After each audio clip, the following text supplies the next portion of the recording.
কোরআন নিয়ে কোনো গবেষণা করে না।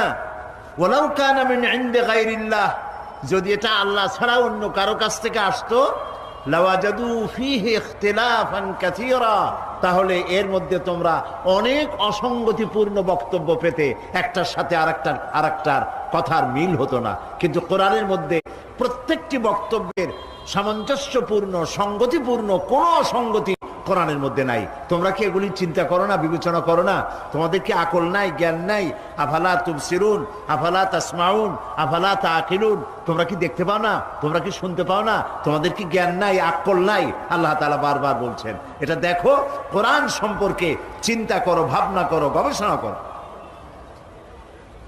কোরআন শরীফের মধ্যে আল্লাহ তাআলা বলছেন, কিতাবুন আনজালনাহু ইলাইকা মুবারাকুন লিয়াদাব্বারু আয়াতিহি